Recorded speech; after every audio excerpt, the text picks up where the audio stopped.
Hi, welcome back to Live and Breathe Horses, and today it's story time. We're going on with this fabulous book from Tom Dorrance, More Than a Horseman. And today's story comes from Dave Dorrance. I am Tom's nephew and I'm 58 years old. I reside on the ranch I grew up on. I remember Tom would spend the winters here and Tom would help with whatever needed to be done. That's when I first realised the time that Tom had spent working with the horses, when he would visit with my dad. A lot of times after breakfast, they would be talking about a particular horse, what to do with it, talked about for a couple of hours. I had a hard time understanding how you could just sit and talk about something like that. But as I got older and was working with the livestock or even the horses, I started realising that there was quite a bit of significance to what they were talking about. I remember one time we were driving some cows and I was wanting to get there in a pretty short time, and they were leaving the road and I was getting pretty frustrated with that.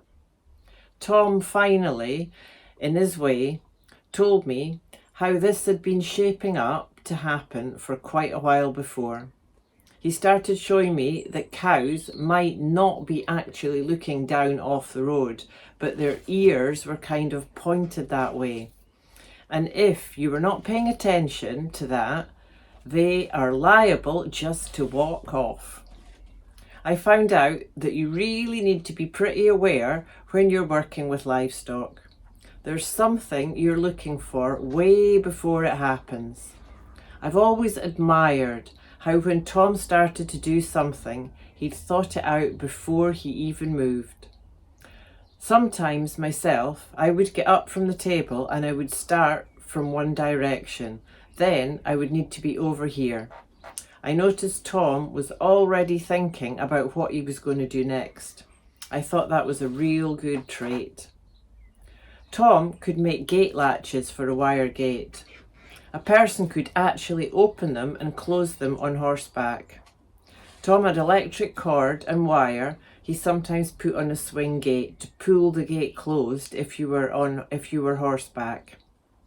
It was always a treat when I would see some of the things he could come up with. Most of it was made from things where a person already had material that was lying around. Otherwise, it might have just gone to the salvage yard. One time, I remember he'd taken an old TV stand that he'd fixed it up and made a hoist for my dad, so that in his later years, when no one was around to put Dad's saddle on his horse, Dad could hoist the saddle up with ropes and pulleys. It would swing out over the horse and he could let the saddle down on the back of the horse. These were things Tom made with stuff we already had. For the most part, what I realised with Tom, anything he did, if you were working with animals, it was safe for the animal and also for the person. One time we were down in the shop. I think I was in high school and I was wanting to get a lot of things done. And I moved around there pretty quick and I happened to step on the dog that was just laying on the floor and he yelped. And I got after the dog because it scared me. Tom kind of just stopped. He started asking me what I was going to be doing that day, and I realised what he was asking. I was going pretty fast. I didn't have time to acknowledge that the dog was there. Next thing you know, he had me petting the dog, giving the dog some reassurance that the dog was okay. He let me know what all things the dog had been doing for me for the last 2 or 3 years, and he had me thinking and taking the time to visit with the dog and make him feel pretty good. If you want to have a relationship with animals and make them feel pretty good, you need to make that time to give them the confidence that they might give you that little extra.